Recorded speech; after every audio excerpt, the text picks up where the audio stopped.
মধ্যপ্রাচ্যে যুদ্ধে আটকে পড়া বিমান বাংলাদেশ এয়ারলাইন্সের ২৮ ক্রু সহ ১৮৯ বাংলাদেশিকে নিয়ে ইউএস বাংলার বিশেষ ফ্লাইটটি ঢাকায় পৌঁছেছে।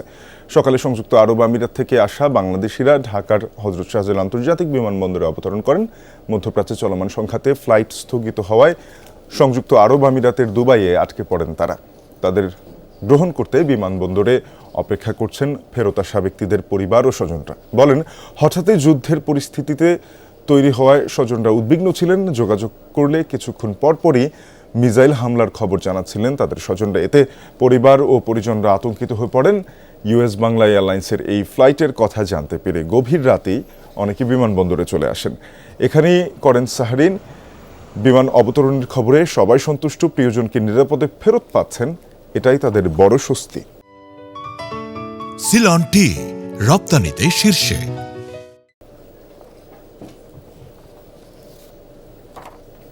আমার আব্বুরা সেফলি ওখানে উঠতে পেরেছে এবং এখানে শুনছে নাকি ল্যান্ডও করে ফেলেছে। ওনার জন্যই দাঁড়িয়ে আছে এখানে সেহরি করছে। এখানে সেহরি করার পর এখানে আমরা ওনার জন্য অপেক্ষা করছি। আমার আব্বু এসে তাই আমার মনটা খুশি লাগছে। অনেক টেনশনে ছিলাম, কারণ উনি তো আসার কথা।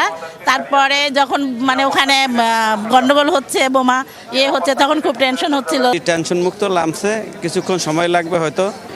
প্রথমে তো অনেক মন খারাপ ছিল যখন আসবে না বললো, আর এখন আসছে। এত সমস্যার ভিতরে অনেক খুশির খবর। এ বিষয়ে আরও জানতে চাই, হযরত শাহজালাল আন্তর্জাতিক বিমানবন্দরে রয়েছেন সহকর্মী শওকত মঞ্জুর শান্ত। শান্ত, জানাবেন যে ১৮৯ জন ফিরেছেন, তারা বিমানবন্দরের আনুষ্ঠানিকতা শেষ করে বের হয়েছেন কিনা, কারোর সাথে কি আপনার কথা হয়েছে?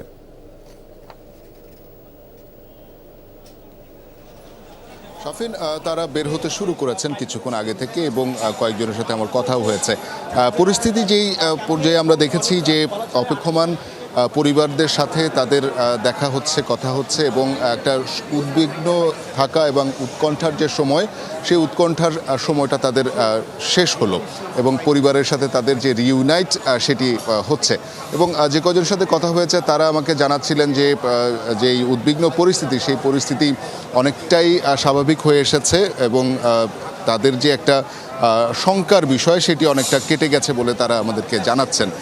যদিও এখানে দুই ধরনের কথা আমরা পাচ্ছি, যারা আবুধাবি বা দুবাই থেকে যারা এসছেন তারা কিন্তু এক পক্ষ বলছেন যে সেখানে যারা বাঙালিরা রয়েছে বা বাংলাদেশিরা রয়েছে তাদেরকে ফিরিয়ে আনার উদ্যোগ নেওয়া প্রয়োজন, এবং একই সাথে আরেকটি পক্ষ কিন্তু বলছে যে যুদ্ধাবস্থা তেমনটি নেই, শুধুমাত্র যেখানে মার্কিনরা অর্থাৎ আমেরিকান অবস্থান রয়েছে সেখানেই হামলা করা হচ্ছে।